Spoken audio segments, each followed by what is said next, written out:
Today we will talk about repurposed antiparasitics in oncology, promise, evidence, and caution. Welcome to part 1 of this series, and keep tuned for next week's part 2. Cancer remains one of the greatest medical challenges of our age.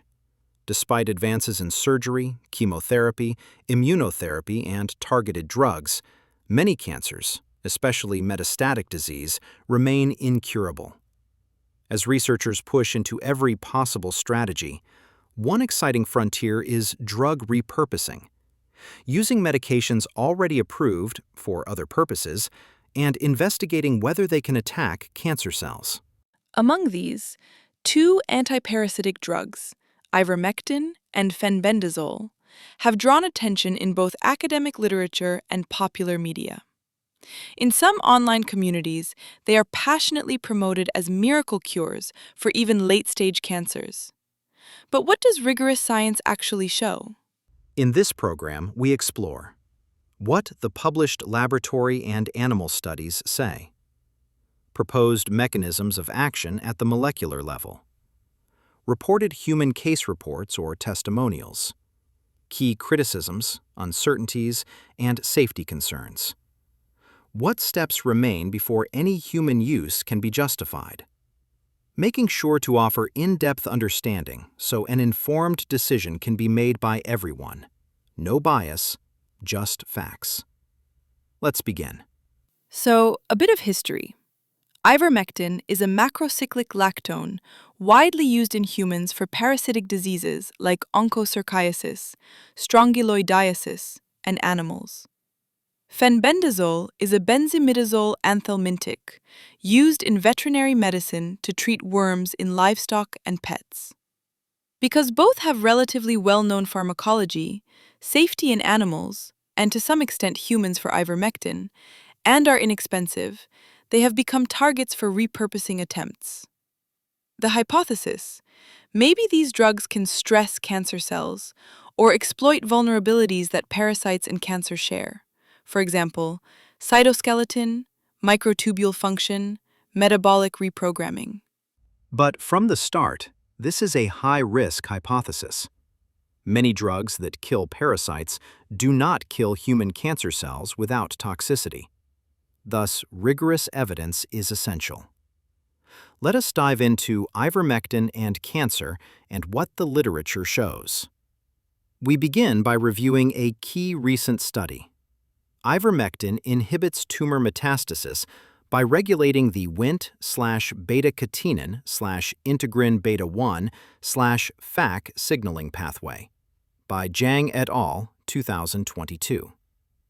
The authors used colorectal cancer, HCT8, HCT116, and breast cancer, MCF7, MDAMB231 cell lines.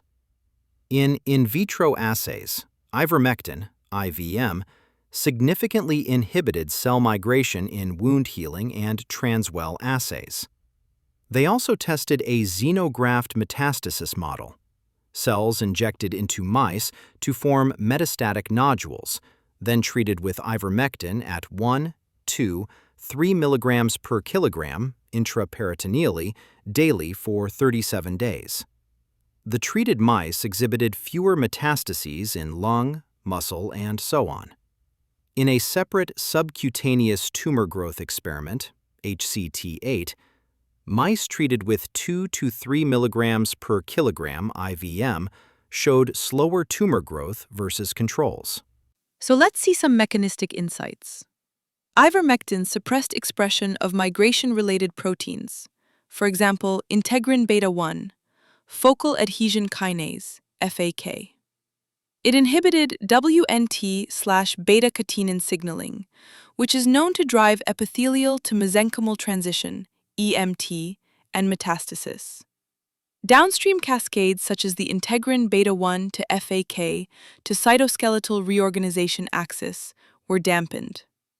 Immunofluorescence and Western blotting confirmed reductions in beta-catenin levels, increases in epithelial markers, E-cadherin, and decreases in mesenchymal markers and matrix metalloproteinase 9, MMP9. In sum, this study suggests that IVM may exert antimetastatic effects via modulation of Wnt/beta-catenin and integrin/FAK pathways. Other emerging reports, for example, Rujimong Khan et al., 2025, explore ivermectin's inhibition of epithelial mesenchymal transition, EMT, in breast cancer models.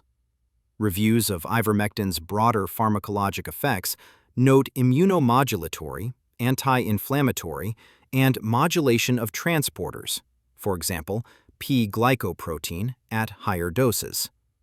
However, no robust clinical trials in humans with cancer currently validate IVM's anti-cancer efficacy at safe doses. Thus, ivermectin shows promising signals, especially in migration and metastasis suppression in preclinical studies. But it does not yet prove it can reverse advanced or metastatic cancer in humans. Now, let's talk about fenbendazole and cancer. This drug has perhaps drawn more attention in internet lore than ivermectin, mainly because a good number of patient reports have circulated widely. But how robust is the scientific data?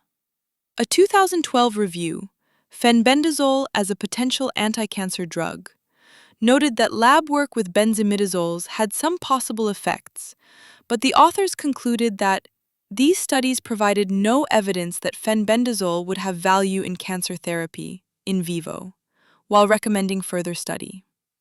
One reason: fenbendazole has poor absorption and tissue penetration when given orally, making systemic exposure challenging. Okay, we continue in part 2. Stay tuned.